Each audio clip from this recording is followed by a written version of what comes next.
bit of a disappointing result, to say the least. I think you said before the match you wanted the team to play without the handbrake, to take chances, but it looked like they were cautious and not playing with much attacking invention at all. Is that a fair comment?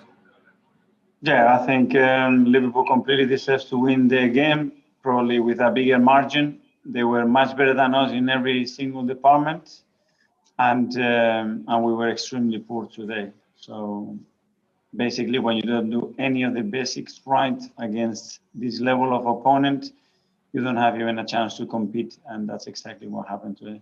What would you put that down to? Because that's 12 defeats now, isn't it, this season, which is a poor return. Well, it is a poor return. I think every defeat is different. This one hurts deeply because the image that we showed today and the lack of clarity in what we wanted to get out from this game. And we need to apologize to our people, to our fans. And this standard is nowhere near what we want. And I am fully responsible for that. What next? What do you do to make it better? What we do is talk on the pitch. Now to talk on the cameras and to say we're going to do that and try to find excuses and we don't have these players or this international break. It's not good enough. It's time to talk on Thursday on the pitch. Okay, cheers. Best of luck then. Jim Conlon. Mikel, you mentioned the international break, and obviously you've players in the squad coming from all parts of the world. Did you feel going into the game, in the dressing room before the game, that the players were fresh? Because it seemed like they lacked a bit of energy, intensity, and they seemed to run out of steam in that second half. Well, it's true that in the second half we struggled after conceding the second goal as well, but I think confidence went down as well, and we were very poor in a lot of departments, and when that happens, it can look that we were tired, but it was more a mental issue and an issue of how we started the game and how we approach it. We didn't win enough duels, enough second balls, and that's the starting point. We gave so many easy balls away again, which against this opponent you get punished, and they were much better than us. And lastly, from me, Mikel, do you expect the players to show a statement of intent now the next day out against Slavia Prague and to really show pride in the jersey? Absolutely. This is the minimum that we can do, perform at a completely different level on Thursday. Rob Draper. Yeah, hi, Mikel. What is it with your team? Obviously, in the second half against West Ham, they can look so good in some games, and then we get a performance like this. It seems the inconsistency has been the feature of the season. Absolutely, and it's very frustrating to see that. And today was a big shock on the system because we have been really competitive against the big sides. When we beat Chelsea here, when we beat Spurs, when we draw against Manchester United.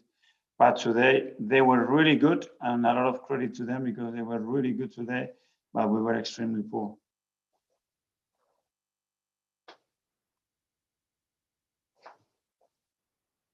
Mark Mann-Bryans. Okay. Would you say over 90 minutes, that's the worst performance from your side since you took over? This was your 50th Premier League game in charge.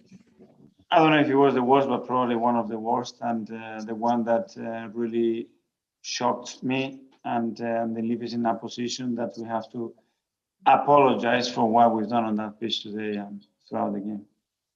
You're missing David Luiz, Granit Xhaka, obviously Bukayo Saka, Mary Smith. I don't care who is missing. That's excuses. International is excuses, and I hate excuses. They were much better than us in every single department. They fully deserve to win the match by a bigger margin, in my opinion, and I'm fully responsible for that. And the rest, about one player, two players, three players, is just excuses. Do you expect to have any of those four back for Thursday night? I don't know. Today I cannot answer to that because I don't know. But just finally, Tierney limped off just before half-time. How's he doing? Well, he felt something in his knee and he was in pain. So it looks like he will be injured, but we don't know for how long. Thanks, Mikel. Last couple, James Benge. Hi, Mikel. Sorry to push this, and I know this is not the moment to discuss it, but I'm told that David Luiz may require surgery on his knee. Is that the case? And do you think he'll be able to play again? During the run-in over the next few weeks. We don't know. There are a few possibilities on that, being a little bit more conservative with the treatment or having to go through a surgery. We are talking with the docs right now to make the right decision on that, but looks like he can be out for a few weeks at least. Do you think he'll play again this season? I don't know. Again, it would depend of what the decision that we take. If he's more conservative, it will be short-term. If he's a little bit more radical, what he needs, obviously, would take longer. Finally, Charles Watts. Hi, Mikel. It was another game with Orba starting on the left-hand side. It didn't really work, very similar to the West Ham game. Were you expecting more from him tonight? Again, we expect more for every player, for myself, because the standards that we showed today are nowhere near Charles. I think Martin Odegaard was the only player whose average position was actually in the Liverpool half tonight. I mean, was it a case of just Liverpool pressing so well, or did things just not work at all going forward for you? It was a combination of a lot of things. Obviously, credit to them for how they did it, and we were extremely poor at doing what we had to do to avoid that. Thanks, Mikel. Thanks, everyone. Thank you.